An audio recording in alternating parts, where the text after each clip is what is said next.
kami Tuhan, kami milik-Mu. Karena apa yang Tuhan pandang baik dengan kami. Terima kasih, sukacita yang besar kami rasakan karena kami percaya kepada-Mu Tuhan. Kami bernyanyi, kami bersorak-sorai karena kami percaya kepada Tuhan. Terima kasih Bapa, terima kasih Roh Kudus. Tiba saatnya kami akan mendengarkan Engkau berbicara bagi setiap kami. Berapi hamba-Mu, pakai untuk menjadi alat dalam tangan-Mu, menyampaikan isi hati Tuhan bagi setiap kami. Engkau berkati setiap kami Tuhan, semua sampah kotoran di hati kami, kenajisan di hidup kami. Tuhan angkat itu dan biar firman Tuhan yang kudus, yang berharga yang mendapat tempat dalam hidup kami. Dan biar kehidupan kami senantiasa hidup seturut dengan kehendak Tuhan. Karena Kau yang berkata, yang berbahagia ialah mereka yang mendengar dan melakukan kebenaran firman Tuhan. Terpujilah nama-Mu Bapa. Dan saat ini Tuhan pegang kendali atas situasi kebenaran firman Tuhan disampaikan. Semua pekerjaan iblis setan dalam bentuk apapun, selubung kegelapan, Tuhan angkat di dalam kehidupan kami. Keangkuhan manusia yang menentang pengenalan firman Tuhan, kami patahkan, hancurkan dalam nama Yesus. Bahkan semua pekerjaan kuasa kegelapan yang menghalangi orang untuk bertobat, untuk sadar akan kesalahan kami, dosa kami, dan mau sungguh-sungguh bertobat. Kami berdoa, kami patahkan, hancurkan kuasanya dalam nama Yesus. Biar semua kami saat ini mengalami mujizat, pertobatan, kelepasan, pemulihan, kesembuhan yang Tuhan kerjakan dalam kehidupan kami. Kami pulang dengan berkat yang luar biasa, dengan kehidupan yang dipulihkan oleh Tuhan. Di dalam nama Yesus kami bersukacita sambut firman-Mu dengan antusias. Kami mau katakan amin. Puji Tuhan. Bapak Ibu dipersilakan duduk kembali. Shalom. Sekali lagi shalom. Bapak Ibu semua, haleluya, luar biasa. Coba lihat kiri kanan dulu, kasih senyum yang paling manis. Tuhan Yesus memberkati, haleluya. Hari ini kita akan ada dalam perjamuan kudus, dan judul khotbah di saat ini adalah tentang satu-satunya keselamatan bagi dunia. Israel menjadi peringatan bagi kita. Kemarin doa puasa, perikop yang disampaikan dalam firman Tuhan, Israel sebagai sebuah peringatan, itu menjadi peneguhan bahwa ini yang Tuhan mau sampaikan bagi setiap kita. Mari buka bersama Bilangan 21 ayatnya yang keempat hingga yang ke-9. Bilangan 21 ayatnya yang keempat hingga ayatnya yang ke-9.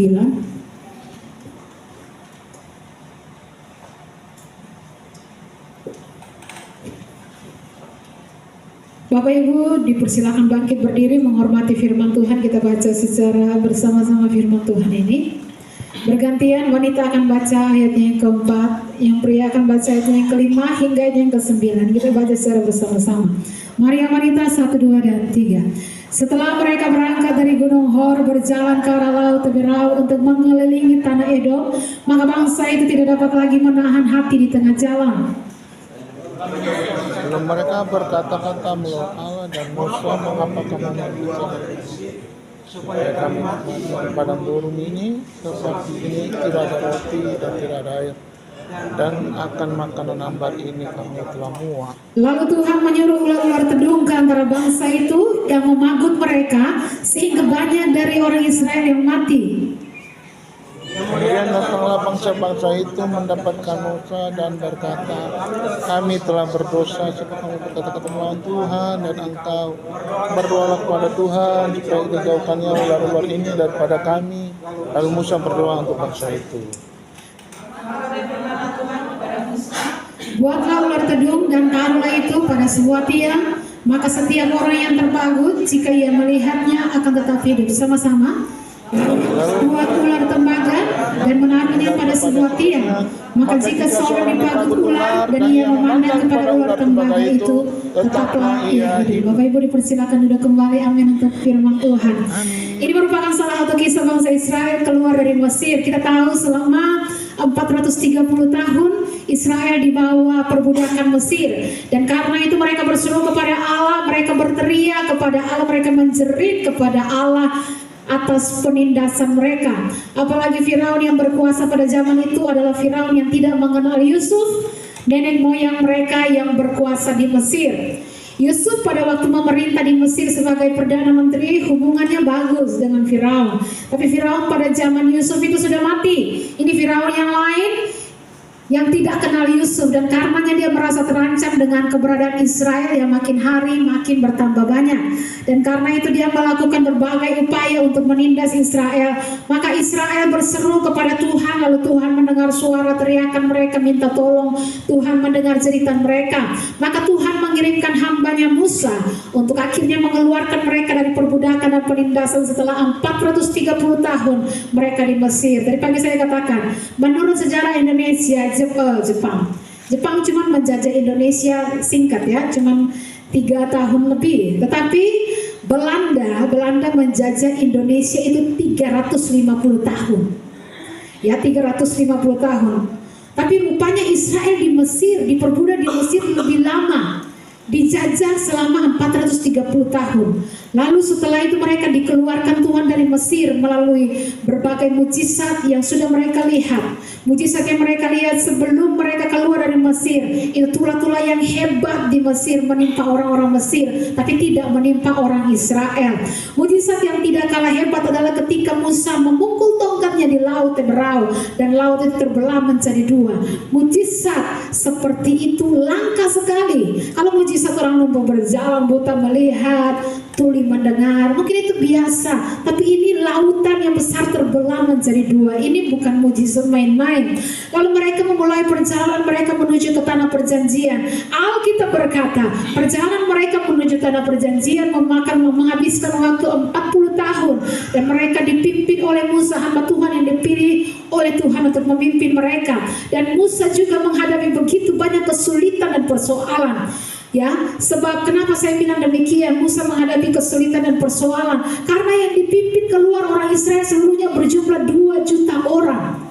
Sudah pikir saya 2 juta orang kalau baris dari sepanjang jalan poros, dari Dr. Sita sampai pokoknya kemana itu? Kalau 2 juta orang, dari Dr. Sita 2 juta baris lah. Sampai di mana? Nah, sudah lihat kalau mereka berjalan seperti itu, Musa di depan, yang lain berjalan.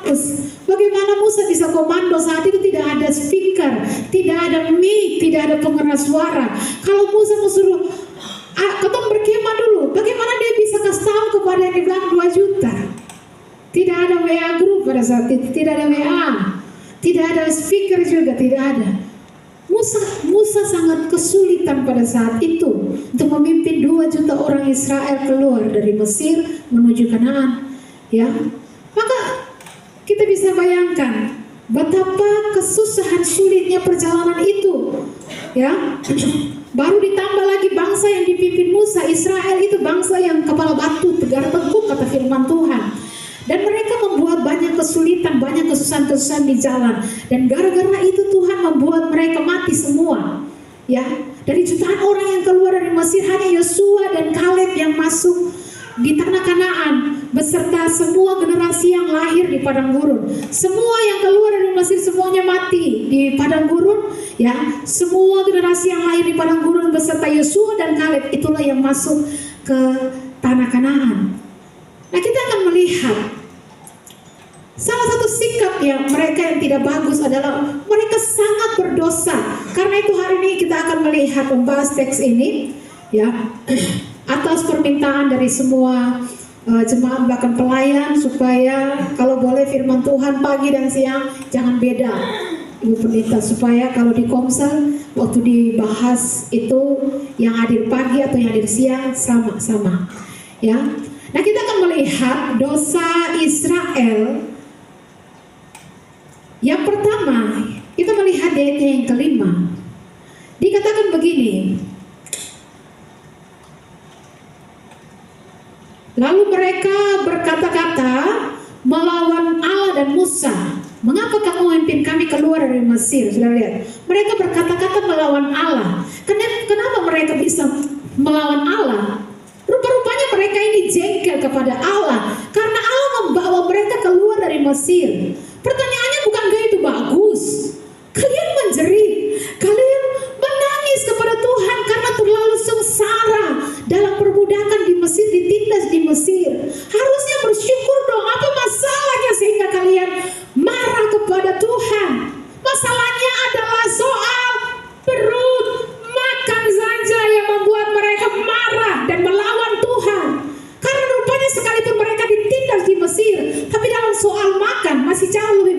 bagus dari kondisi mereka di padang gurun.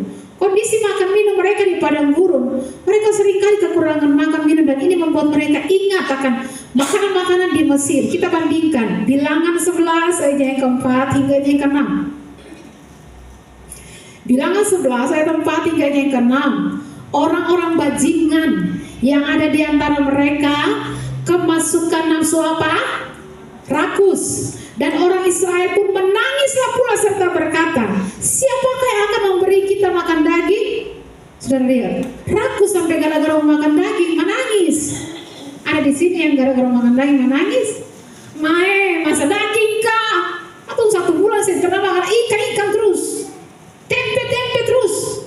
Nah, 5. Kita teringat kepada ikan yang kita makan di Mesir dengan tidak bayar apa-apa. Kepada mentimun, semangka, bawang prei, bawang merah, bawang putih, semua bawang-bawang mereka ingat. Ayat 6. Tetapi sekarang kita kurus kering, tidak ada sesuatu apapun kecuali mana ini saja yang kita lihat. Bayangkan, ingat bawang merah, bawang prei, bawang putih, sampai menangis-menangis.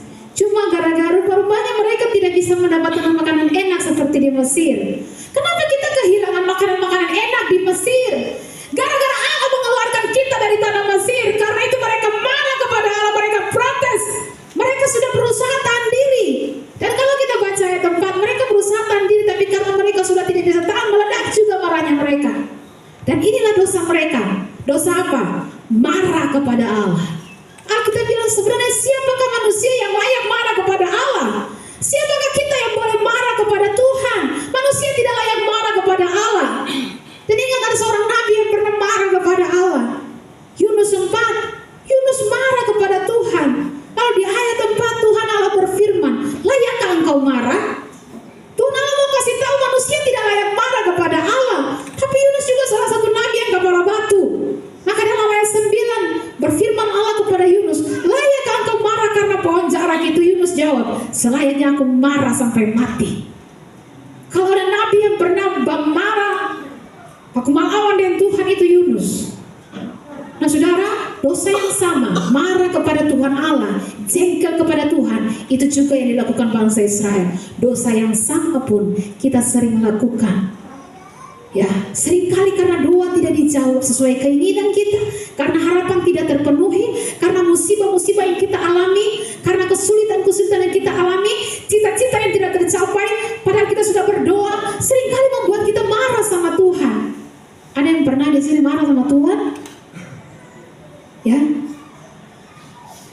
Tadi pagi saya saksikan, ada seorang anak Tuhan, dia masih SMA, dia sudah melayani, suara bagus, pimpin pujian bagus, singers bagus. Suatu saat ketika dia terima rapor, nilainya merah semua.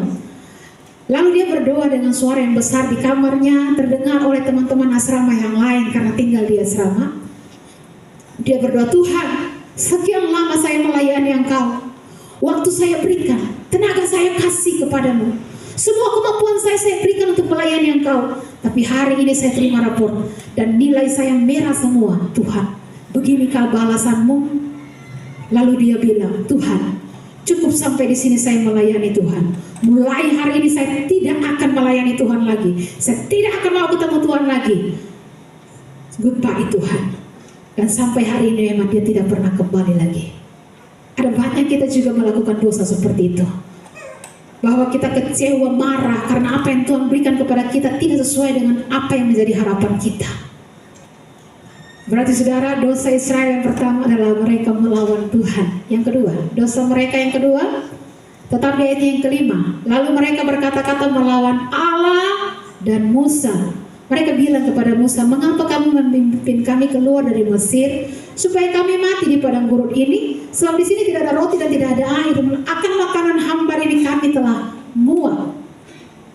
Mereka bukan hanya melawan Allah, mereka juga melawan Musa. Mengapa mereka marah kepada Musa?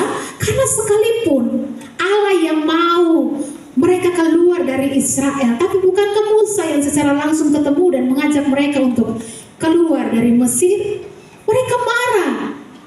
Dan lagi-lagi persoalannya sama. Karena persoalan makan, persoalan perut. Mereka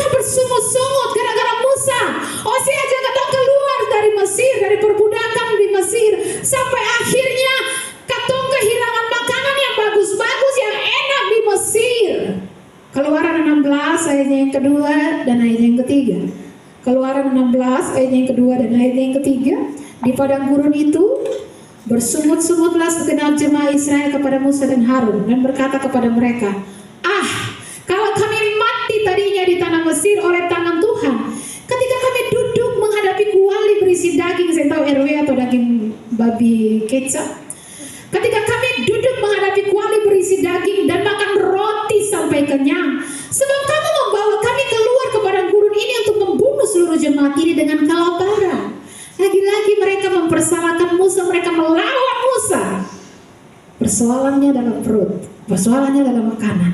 Mereka bilang, lebih baik kami mati di Mesir sambil duduk menghadapi kuali berisi daging, makan roti sampai kenyang. Musa ditunjuk Tuhan, diperintahkan Tuhan untuk memimpin mereka, tapi mereka melawan. Mereka tidak tunduk kepada Musa. Dalam kezikiran mereka menantang Musa.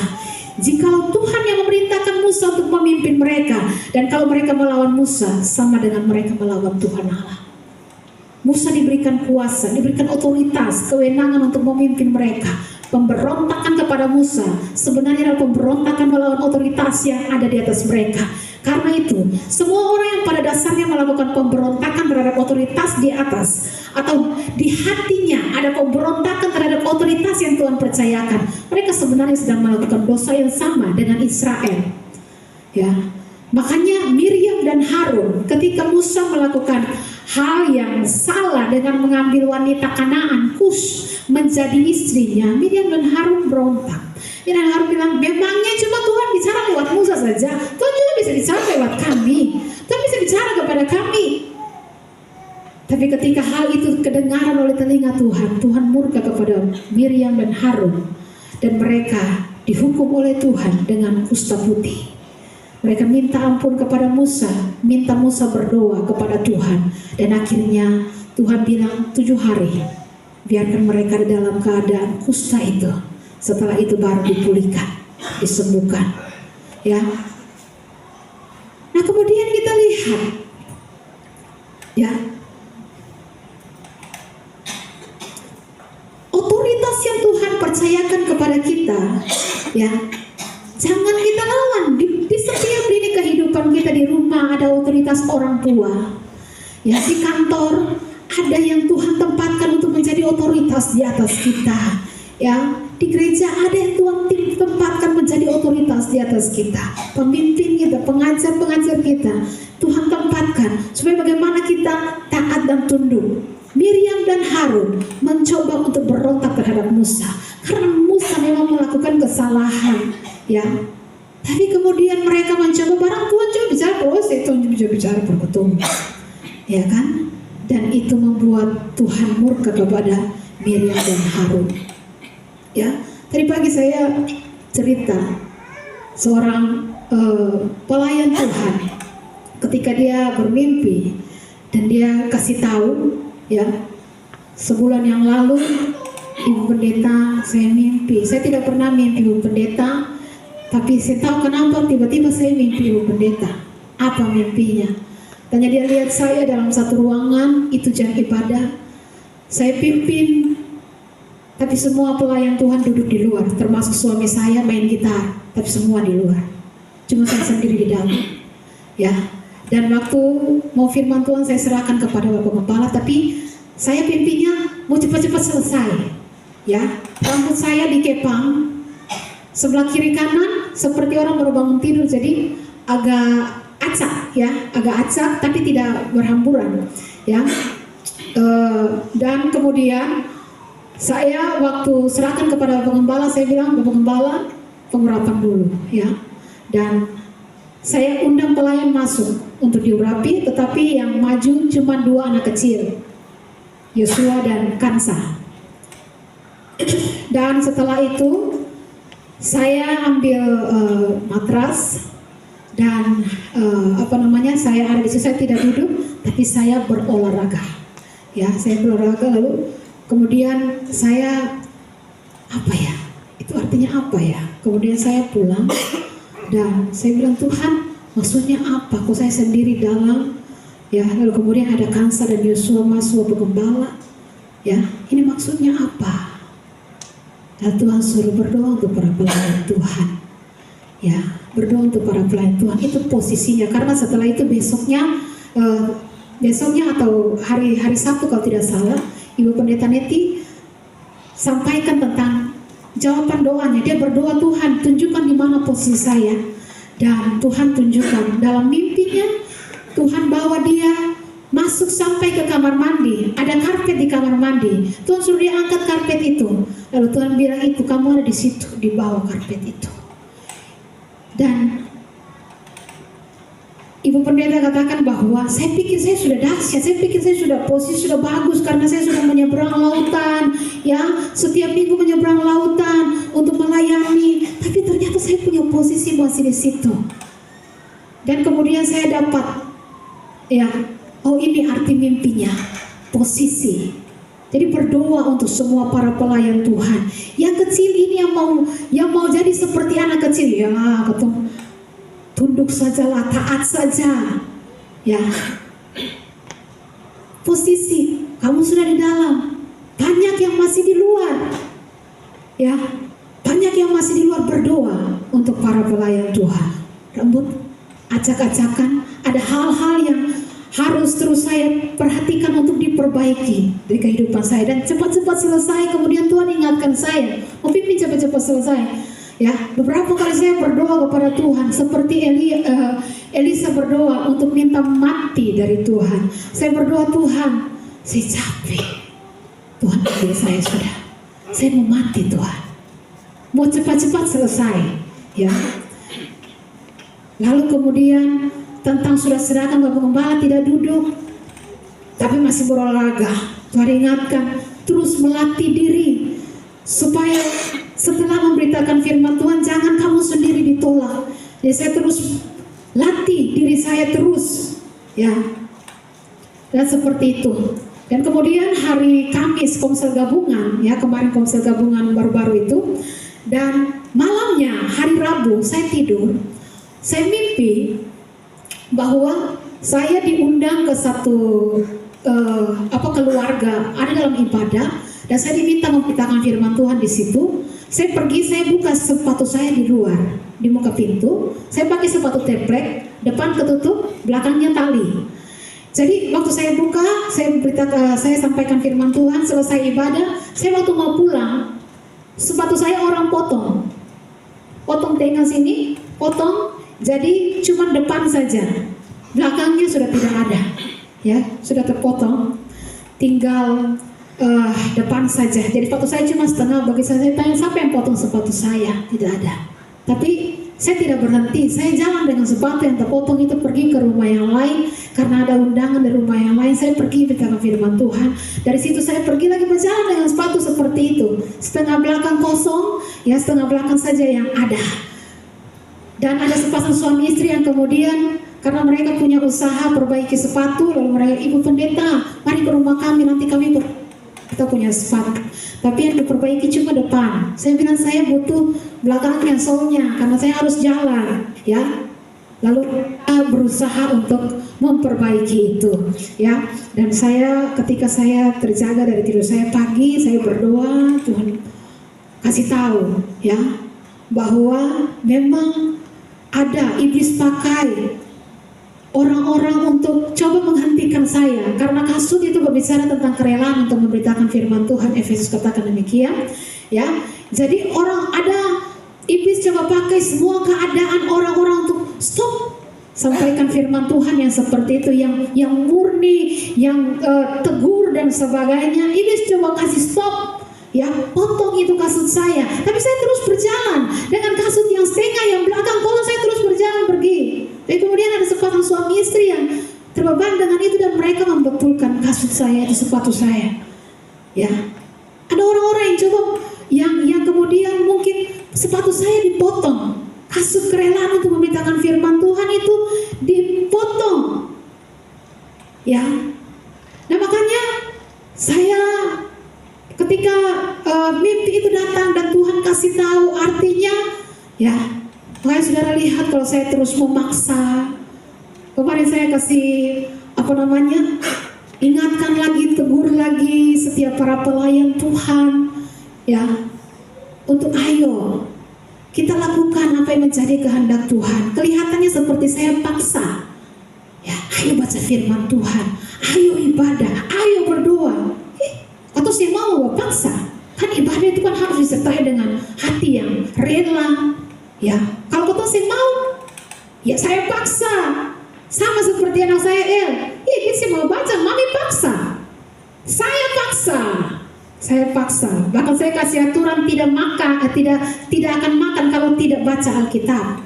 Sampai dia suka laparan, dia punya kakak sudah semalam sampai jam 10 malam porosaki, kamu tidak makan.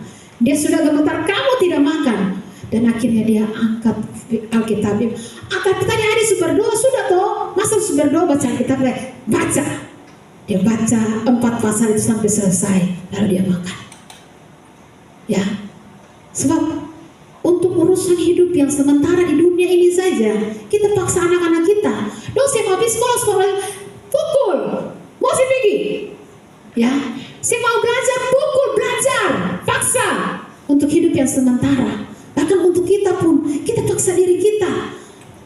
Ya, diet, tidak boleh makan ini, itu dan sebagainya, olahraga. Kita disiplinkan diri kita untuk bekerja supaya bagaimana mencukupi kebutuhan keluarga kita. Kita bisa disiplinkan diri kita, ya kita bisa paksa anak-anak kita untuk melakukan segala sesuatu untuk urusan hidup sementara di dunia ini saja. Nah, kenapa untuk urusan hidup bakal kita biarkan? Kita kasih tinggal, tidak, saya paksa. Dan bukan hanya saya lakukan itu untuk anak, saya lakukan itu untuk umat Tuhan, untuk para pelayan Tuhan. Ya. Saya paksa, tapi pendeta kan harus dengan hati yang rela kita beribadah, mempuasa harus dengan hati yang saya paksa. Ya, siapa kita sampai kita harus menunggu enak di hati kita dulu baru kita mau taat kepada kehendak Tuhan. Ya, makanya kita sering berdoa paksakan kehendak Tuhan dalam kehidupan kita. Sebab kalau untuk urusan sementara, hidup sementara yang 60 tahun, 70 tahun di dunia ini yang sementara saja kita paksa diri kita. Ya, kita disiplinkan diri kita, apalagi untuk urusan hidup kekal. Jadi saya tidak peduli saya punya anak itu setelah saya paksa dia, habis itu dia tidak mau bicara dengan saya. Dia bilang, beta saya mau dia mami, beta mau dia saya tinggal. Ya, nah, seperti itu ketika firman Tuhan saya sampaikan, ada yang tersinggung. Saya suka, tidak apa-apa. Saya diutus Tuhan bukan untuk disukai oleh manusia. Saya diutus Tuhan untuk menyampaikan apa yang menjadi firman Tuhan, kebenaran, pesan Tuhan. Ya, kita hidup di bawah otoritas-otoritas. Kita sebagai warga masyarakat, kita hidup di bawah otoritas pemerintah. Kita di rumah di bawah otoritas orang tua, di sekolah di bawah otoritas guru, di gereja di bawah otoritas hamba Tuhan yang Tuhan percayakan. Di kelompok manapun ada otoritas di atas kita. Pemimpin-pemimpin yang memimpin kita di tempat kerja kita ada di bawah otoritas pemimpin. Tapi seringkali kita berbuat dosa yang sama dengan Israel, memberontak terhadap otoritas yang ada di atas kita. Tuhan tidak mau kita melawan otoritas. Dalam hidup berbangsa, bernegara, Tuhan suruh kita orang Kristen taat pada pemerintah. Kenapa? Pemerintah berasal dari Allah. Taat kepada orang tua. Kenapa? Orang tua juga dari Allah. Kuasa atas mereka dari Allah. Hamba-hamba pun harus tunduk kepada Tuhan. Karena otoritas yang diberikan dari Tuhan. Pemberontakan terhadap otoritas sesungguhnya adalah pemberontakan terhadap Allah. Karena itu kalau ada anak-anak di sini, orang-orang anak-anak remaja, ya pemuda yang suka melawan orang tua, ya bertobat. Suka melawan peraturan, misalnya naik motor tidak pakai helm, ya bertobat. Itu juga melawan otoritas. Tadi pagi saya bilang, minggu lalu saya dengan suami pulang pasar, seorang pakai sepeda motor lawan jalur di daerah Kampung Babar situ, lawan jalur, tengah lagi sudah lawan jalur tengah, saya pakai helm dan pakaian lengkap majelis. Saya bilang, luar biasa, majelis, jadi tidak tunduk pada, pokoknya tidak bisa diatur oleh aturan. Ini mau lawan jalur, udah pakai helm, pakaian lengkap, kita minta majelis. Ini majelis ini memang ya punya power tertentu yang tidak bisa tunduk pada aturan pemerintah. Berapa banyak pendeta majelis pelayan Tuhan seperti itu, merasa sakti, pikir saya tidak usah tunduk pada aturan, ya tidak perlu ikut ibadah doa-doa, nanti pas mau khotbah, pas mau WL baru ikut doa saja. Doa itu mah buat yang jemaat saja, saya akan sakti, ya. Berapa banyak banyak anak-anak yang tidak taat pada otoritas orang tua, berapa banyak pelayan tidak taat pada otoritas, ya. Pemberontakan pada otoritas di atas kita adalah dosa yang sama seperti yang dilakukan Israel. Termasuk hamba-hamba Tuhan yang dipercayakan menuntun saudara. Harus saudara hormati. Filipi 2 ayatnya yang ke-29. Filipi 2 ayatnya yang ke-29. Jadi sambutlah dia dalam Tuhan dengan segala sukacita dan hormatilah orang-orang seperti dia. Sahabat, Epafras namanya. Epafras ini adalah seorang yang melayani bersama-sama dengan Paulus. Ya, bahkan dia sangat setia melayani, ya, bersama-sama dengan Paulus. Lalu dikatakan Paulus kirim kembali Epafras karena dia berasal dari Filipi. Paulus pesan kepada jemaat di Filipi, jadi sambutlah dia dalam Tuhan dengan segala sukacita dan hormatilah orang-orang seperti dia. Seperti apa? Orang yang setia melayani Tuhan seperti Epafras. Nah, di sini kita melihat adalah dosa kalau orang melawan otoritas di atas mereka. Itulah dosa Israel. Dosa yang ketiga dari Israel, mereka tidak mau berjalan di jalan Tuhan atau menghina jalan Allah, menghina pemberian Tuhan. Tuhan melepaskan mereka dari Mesir tujuannya supaya mereka bisa menempati tanah perjanjian yang telah diberikan kepada nenek moyang mereka, yaitu Abraham. Maksud Tuhan baik, ya, tapi coba kita lihat apa yang mereka katakan di ayat yang kelima, bilangan 21. Mengapa kamu memimpin kami keluar dari Mesir supaya kami mati di padang gurun ini? Sebab di sini tidak ada roti, tidak ada air, dan akan makanan hambar ini kami telah muak. Rupanya mereka protes Tuhan Allah, protes Musa. Apakah kami dibawa keluar dari Mesir supaya kami mati di padang gurun ini? Padahal Tuhan Allah keluarkan mereka justru untuk menolong mereka. Tuhan keluarkan mereka justru untuk melepaskan mereka dari perbudakan dosa, dari perbudakan Mesir. Ya. Tapi mereka menghina jalan Tuhan. Mereka tidak mau berjalan sesuai dengan ketetapan Tuhan. Mereka melakukan dosa seperti dosa Israel. Makanya saya ingatkan tadi pagi, Maliaki 3 ayat 13-14. Maliaki 3 ayat 13 dan 14. Bicaramu kurang ajar tentang aku, firman Tuhan, tapi kamu berkata, apakah kami bicarakan di antara kami tentang engkau? Kamu berkata adalah sia-sia beribadah kepada Allah. Apakah untungnya kita memelihara apa yang harus dilakukan terhadapnya dan berjalan dengan pakaian berkabung di hadapan Tuhan semesta alam? Terjemahan masa kininya, Tuhan berkata, kata-katamu sungguh menghina aku.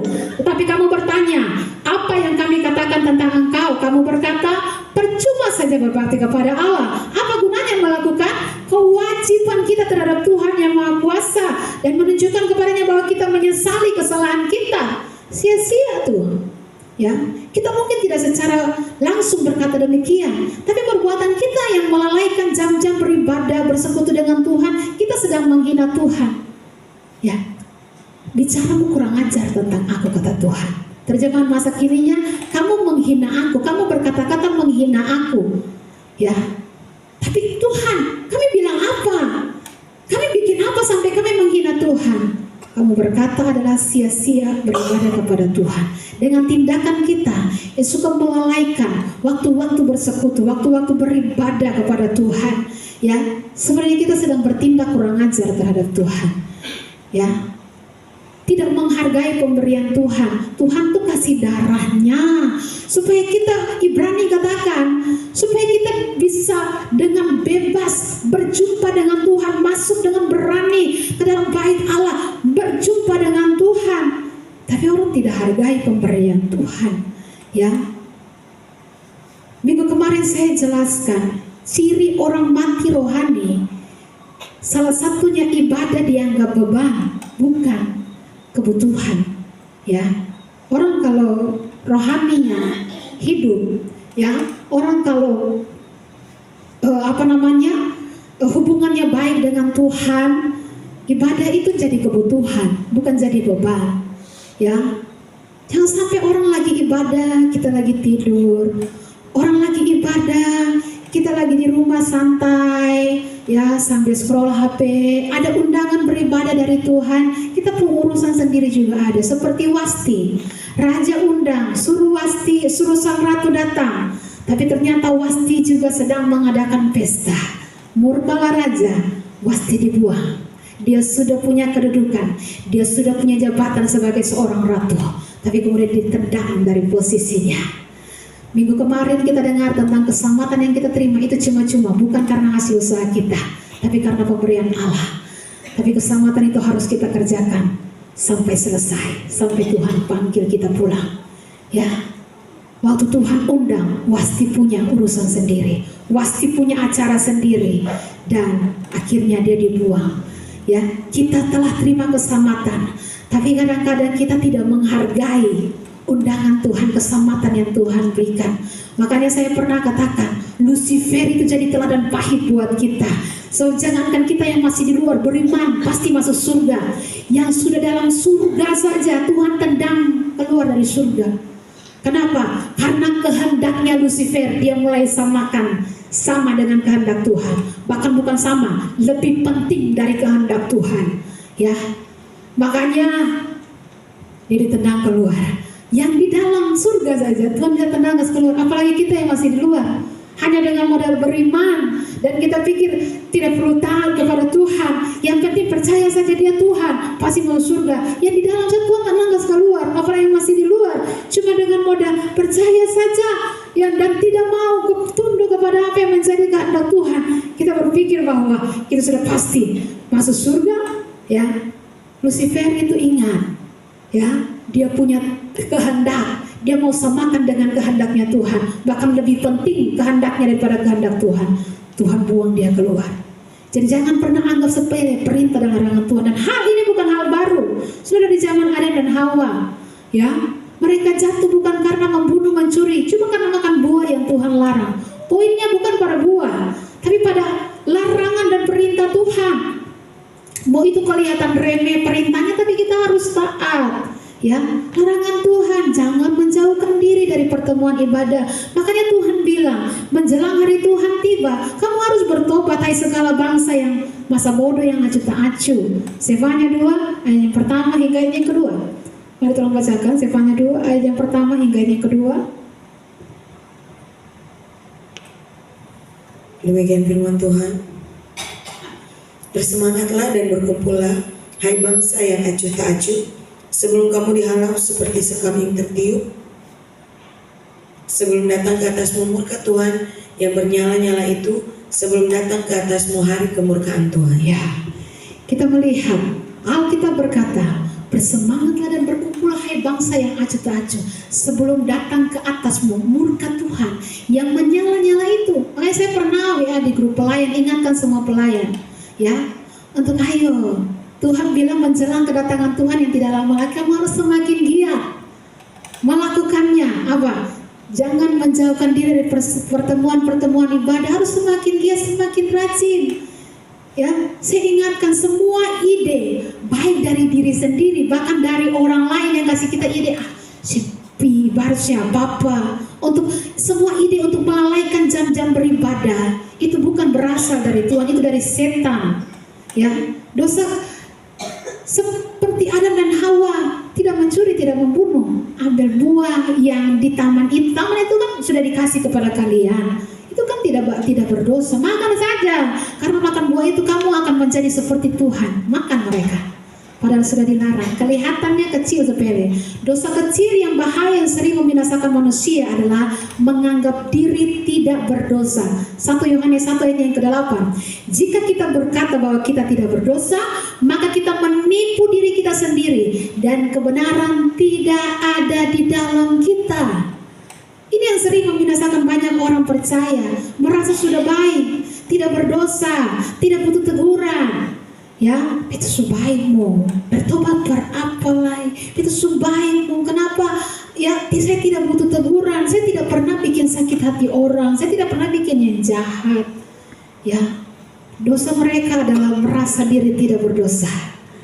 Ya, dosa mereka yang berikut adalah menghina pemberian Allah. Selama mereka di padang gurun, mereka diberikan satu makanan yang namanya mana. Mana itu semacam roti yang Tuhan turunkan setiap pagi untuk Israel. Keluaran 16 ayat 15. Keluaran 16 ayat 15. Ketika orang Israel melihatnya, berkatalah mereka seorang kepada yang lain, apakah ini? Sebab mereka tidak tahu apa itu. Tapi Musa berkata kepada mereka, inilah roti yang diberikan Tuhan kepadamu menjadi makananmu.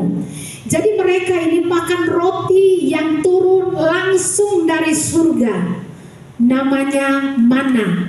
Tadi dikatakan ketika mereka melihatnya, berkatalah mereka, apakah ini? Apakah ini dalam bahasa Ibraninya mana?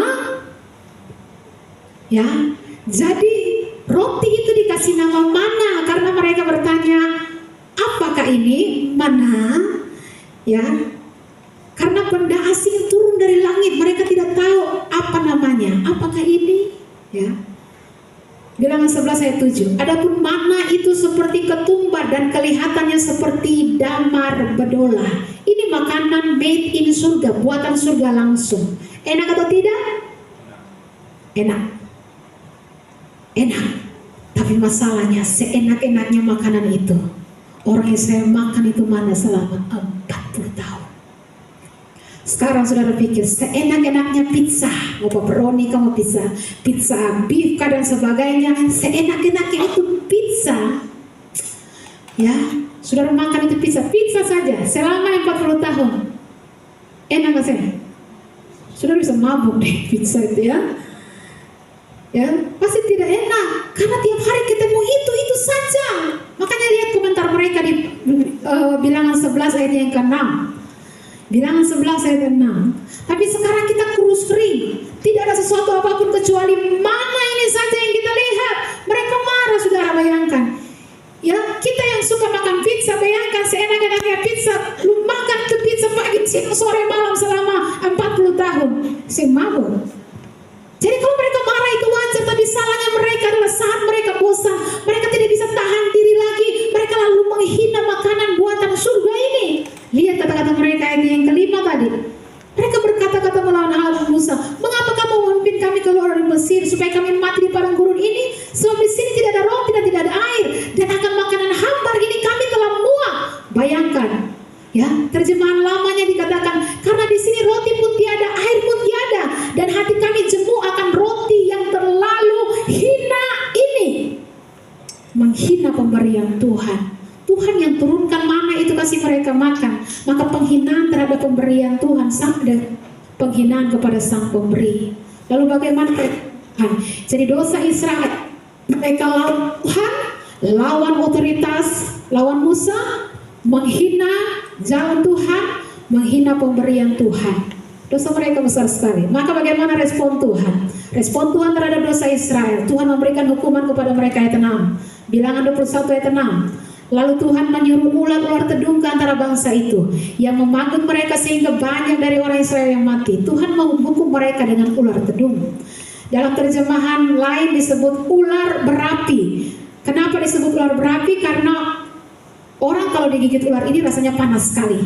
Ya, Wikipedia menjelaskan ular ini mempunyai 3 racun, masing-masing menyerang saraf, darah, dan otot. Sekali digigit ular ini, saraf kena dengan racun, lalu darah kena, otot kena. Maka yang dipatok, yang digigit oleh ular ini akan lumpuh pada otot-otot muka, bibir, lidah, dan saluran pernapasan. Kemudian dia akan mengalami tekanan darahnya turun, mata mulai kuyung, pandangan mulai kabur. Ya, mula-mula akan terasa sangat panas setelah digigit ular, seperti terbakar di tempat gigitan. Selanjutnya suara jadi hilang, menyusul penglihatan hilang, pendengaran hilang, nadi melemah, dan dalam waktu 1 jam setelah digigit menjadi mayat. Ini ular bahaya sekali yang Tuhan kirim untuk menghajar Israel. Ini menunjukkan bahwa Tuhan sangat murka terhadap dosa. Ya, karena itu jangan sesuka hati kita bikin dosa, jangan sembarang dengan Tuhan. Karena dosa pada prinsipnya, apalagi mereka melawan Allah, mereka melawan hamba Allah, hina jalan Allah, hina pemberian Allah. Maka Tuhan tidak main-main, Dia memberikan hukuman yang berat kepada mereka. Maka pada zaman dulu ketika Israel berdosa kepada Tuhan, Tuhan hukum Israel dengan ular seperti ini. Zaman sekarang tidak mungkin hukum dengan ular. Ketika orang berdosa, Tuhan bisa hukum dengan bermacam-macam cara. Ya, Tuhan bisa berikan penderitaan sakit penyakitkah, atau Tuhan bisa biarkan itu lebih malang lagi kalau Tuhan biarkan. Tuhan sudah tidak anggap anak lagi. Ya, Tuhan tidak tegur lagi. Ya, itu lebih bahaya. Tuhan bisa berikan tidak ada damai dalam hati, biarpun uang banyak, bisa jalan-jalan ke luar negeri, makan makanan enak, tidak tidur di hotel mahal, tapi Tuhan bisa cabut damai dalam diri karena orang itu berdosa. Ya, orang bisa stres, frustasi. Maka bicara soal ular ini sudah mengerikan. Tapi ular ini tidak ada apa-apanya dibandingkan dengan neraka. Neraka adalah penderitaan yang maha hebat di dalamnya. Ya.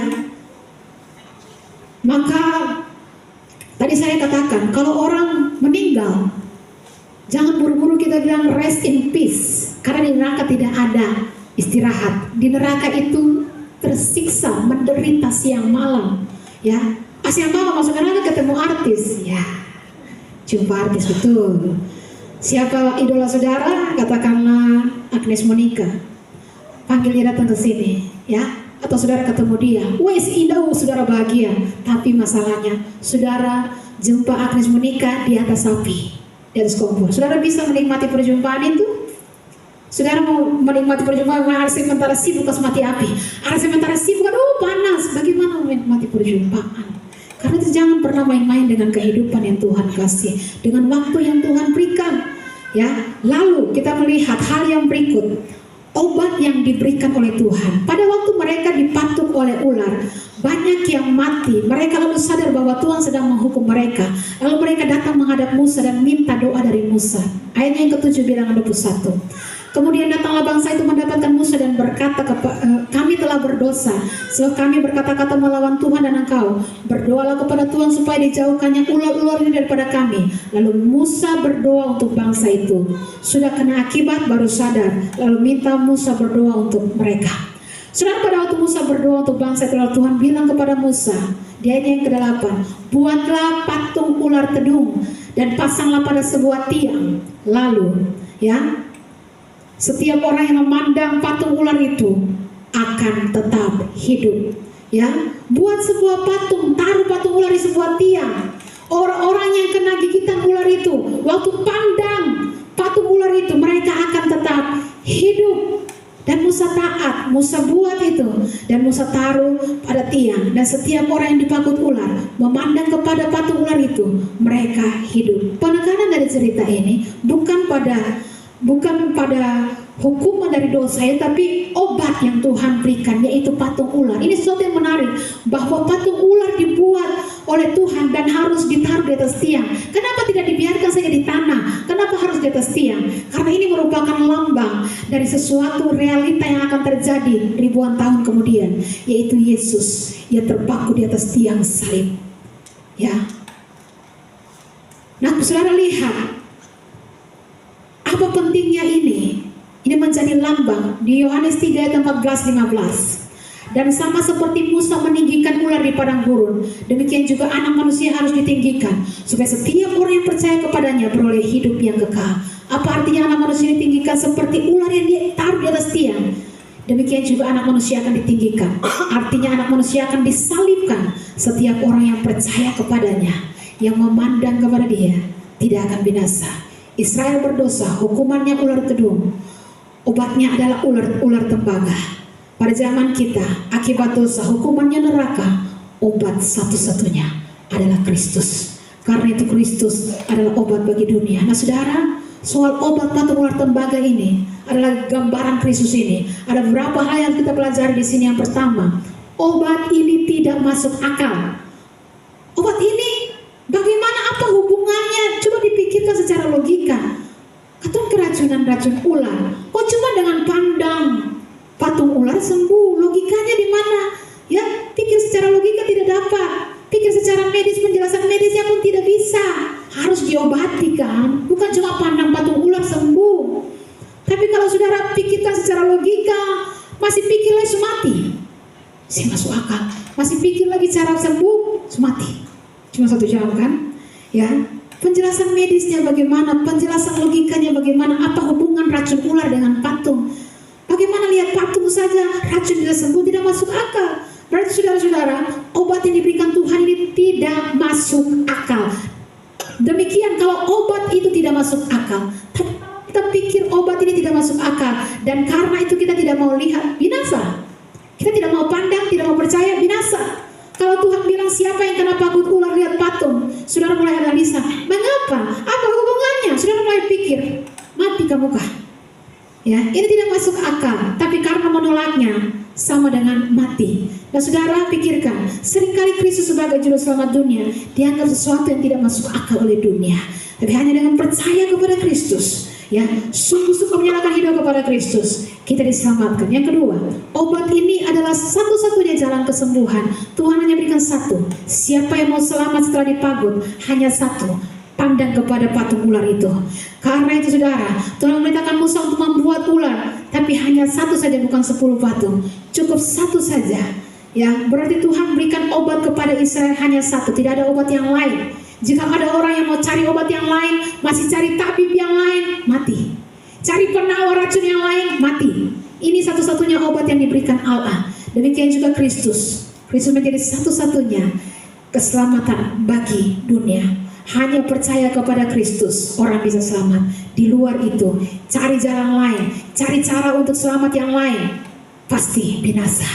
Kristus satu-satunya jalan. Tidak percaya kepada Dia, kebinasaan. Yohanes 3 ayat 16, setiap orang yang percaya tidak binasa, melainkan memperoleh kehidupan yang kekal. Artinya setiap orang yang tidak percaya, mereka pasti binasa.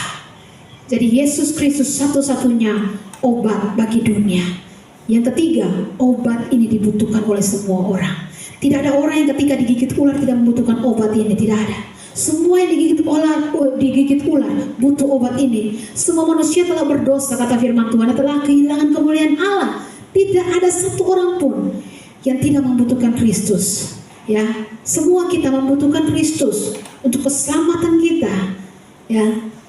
Dan yang terakhir, jalan kesembuhan. Musa mengikuti perintah Tuhan membuat satu patung ular. Sekarang bagaimana ketika orang digigit ular itu supaya sembuh, caranya bagaimana? Ayat 9, jika seorang dipagut ular dan ia memandang kepada ular tembaga itu, tetaplah ia hidup. Saya mau tanya, gampang atau susah? Gampang, cukup pandang, sederhana sekali, mudah. Itu zaman dulu. Tapi zaman sekarang, ketika Kristus diberikan sebagai obat bagi dunia, maka analoginya adalah cukup kita percaya, mempercayakan hidup kita kepada Dia, selamat. Yohanes 3 ayat 14-15 yang tadi sudah kita bacakan. Seperti Musa meninggikan ular di padang gurun, demikian juga anak manusia harus ditinggikan. Cuma percaya saja, ya. Cuma percaya dan pandang kepada Dia, serahkan hidup kita kepada Dia. Makanya saya pernah katakan, kalau datang menyanyi par Tuhan itu, menyanyi dia percaya, ya. Seperti kamu baru terima 100 miliar. Sekalipun memang tidak ada. Jadi kalau kita datang menyanyi puji Tuhan, sehingga ada alasan menyanyi itu tidak ada semangat, para puji Tuhan, tepuk tangan juga tidak semangat, angkat tangan juga tidak semangat. Tapi kalau kita percaya, kita seperti walaupun tidak ada, tapi kan kita ikut Tuhan, kita punya iman ini bukan karena melihat, tapi karena percaya. Kalau kita percaya, Tuhan sanggup melakukan sekalipun belum sembuh. Puji Tuhan itu seperti orang sudah mengalami kesembuhan. Puji Tuhan seperti orang yang mengalami mujizat. Puji Tuhan menyanyi itu kayak orang baru terima 100 miliar itu sekalipun tidak ada. Orang kalau baru terima 100 miliar sampai mau sujud, mau pokoknya mau lompat, mau bikin apa, senang kan? Sukacita. Kita puji Tuhan kayak orang tidak percaya bahwa Tuhan sanggup melakukan segala. Puji Tuhan macam tidak ada semangat. Ya, sukacita ditentukan oleh keadaan. Nah, karena itu percaya kepada Tuhan, cukup percaya saja. Mau lakukan, mau dalam kehidupan aktivitas kita, hiduplah dengan antusias, melayani Tuhan dengan antusias. Ya, nah, karena itu mari semua kita di tempat ini pastikan kita beriman kepada Tuhan. Dia satu-satunya jalan keselamatan, Dia satunya obat bagi dunia. Ya, sebab kalau kita berusaha dengan cara kita untuk memperoleh keselamatan dengan usaha kita, binasa. Cukup percaya kepada Tuhan, maka kita akan selamat dan kerjakan keselamatan kita dengan takut dan gentar. Mari renungkan kebenaran firman Tuhan. Ya, saya undang pemain musik maju ke depan. Kita akan ada dalam perjamuan.